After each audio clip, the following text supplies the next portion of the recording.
Le rappel des chocolats Kinder après des cas de salmonellose et le nouveau rapport alarmant du GIEC, voici le nouveau flash de la curiosité proposé par la rédaction de Ça m'intéresse. La différence entre l'homme des cavernes et nous, c'est le résultat de la science. Et ce n'est pas une opinion, c'est de la science.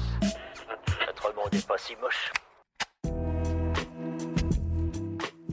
Après la contamination des pizzas Buitoni, c'est au tour des produits Kinder. La marque Ferrero retire plusieurs de ses produits Kinder fabriqués en Belgique en raison d'une suspicion d'infection à la salmonellose. Sont concernés les Kinder Surprise 20 grammes avec les dates de péremption comprises entre fin juin 2022 et fin octobre 2022. Les Kinder Chocobon avec des dates de péremption comprises entre fin avril et fin août 2022.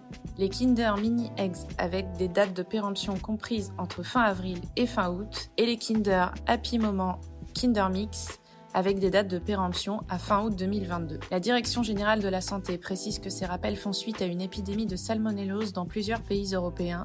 En France, 21 cas ont été recensés. Les consommateurs sont appelés à jeter les produits concernés immédiatement. Les symptômes de la salmonellose sont la fièvre, les crampes abdominales et la diarrhée dans les 6 à 72 heures suivant la consommation du produit infecté. C'est une infection courante qui, dans la plupart des cas, guérit sans traitement. Super, j'adore. Alors écoute-moi bien, je vais essayer d'être clair avec toi. Ouais, génial.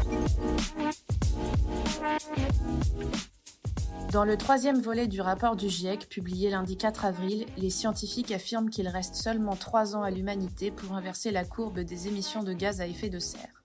Selon le président du groupe de travail de ce rapport, c'est maintenant ou jamais si nous voulons limiter le réchauffement climatique à 1,5 degré. Maintenir cette baisse de température nécessite des changements massifs dans la production d'énergie, l'industrie, les transports, les modes de consommation et la façon dont nous traitons la nature. Pour le secrétaire général de l'ONU, Antonio Guterres, certains chefs de gouvernement et d'entreprise disent une chose mais en font une autre. En termes simples, ils mentent et les résultats seront catastrophiques. Selon le GIEC, le retrait et la diminution de l'utilisation des infrastructures de combustibles fossiles, qui sont le charbon, le pétrole, le gaz naturel, liés à l'énergie, sont essentiels pour y parvenir. Les émissions de méthane doivent également être réduites d'un tiers. Le charbon doit être éliminé. La croissance des forêts et la préservation des sols sont nécessaires, mais la plantation d'arbres ne suffira plus à compenser les émissions continues des combustibles fossiles. Les prochaines années sont donc critiques, car si les émissions ne sont pas réduites d'ici 2030, il sera presque impossible de limiter le réchauffement climatique plus tard au cours de ce siècle.